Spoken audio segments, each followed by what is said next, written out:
গাজায় যুদ্ধবন্ধের দাবিতে ইসরায়েলে হামলা শুরু করে লেবাননের ইরান সমর্থিত সশস্ত্র গোষ্ঠী হিজবুল্লাহ। পাল্টা হামলা চালিয়ে আসছে ইসরায়েলও। আর এমন পাল্টাপাল্টি হামলায় উত্তপ্ত মধ্যপ্রাচ্যের পরিস্থিতি। কিছুতেই থামছে না সীমান্ত উত্তেজনা। হিজবুল্লাহ ইসরায়েলের সামরিক ঘাঁটিগুলোতে হামলা করলেও ইসরায়েল কোনো বাছ বিচার ছাড়াই লেবাননে হামলা চালাচ্ছে। এতে হিজবুল্লাহ সদস্যদের পাশাপাশি প্রাণ হারাচ্ছেন অনেক সাধারণ মানুষও। নতুন করে সোমবার স্থানীয় সময় বিকেলে লেবাননের সীমান্ত ঘেঁষা সিডন উপকূলের কাছে তাইর হারফা গ্রামে ইসরায়েলি হামলায় বেশ ক্ষয়ক্ষতি হয়েছে। একই দিন উত্তর ইসরায়েলের রামাইয়াতে গোয়েন্দা সরঞ্জামের গুদামে আত্মঘাতী ড্রোন হামলার দাবি করেছে ইরান সমর্থিত লেবাননের সশস্ত্র গোষ্ঠীটি। তারা জানায় এই ড্রোন সরাসরি লক্ষ্যবস্তুতে আঘাত হানতে সক্ষম হয়েছে।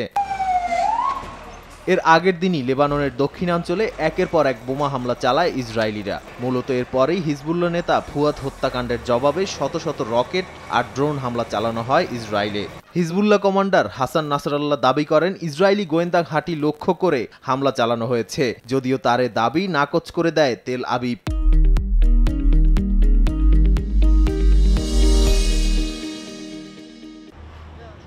লেবানন ইসরায়েলের পাল্টাপাল্টি সীমান্ত উত্তেজনা নিয়ে গভীর উদ্বেগ প্রকাশ করে তীব্র নিন্দা জানিয়েছেন জাতিসংঘের মহাসচিব আন্তোনিও গুতেরেস।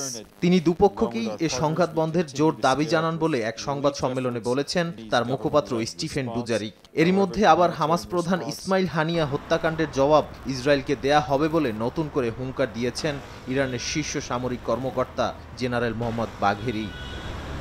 নাদিম মারজান, সময় সংবাদ।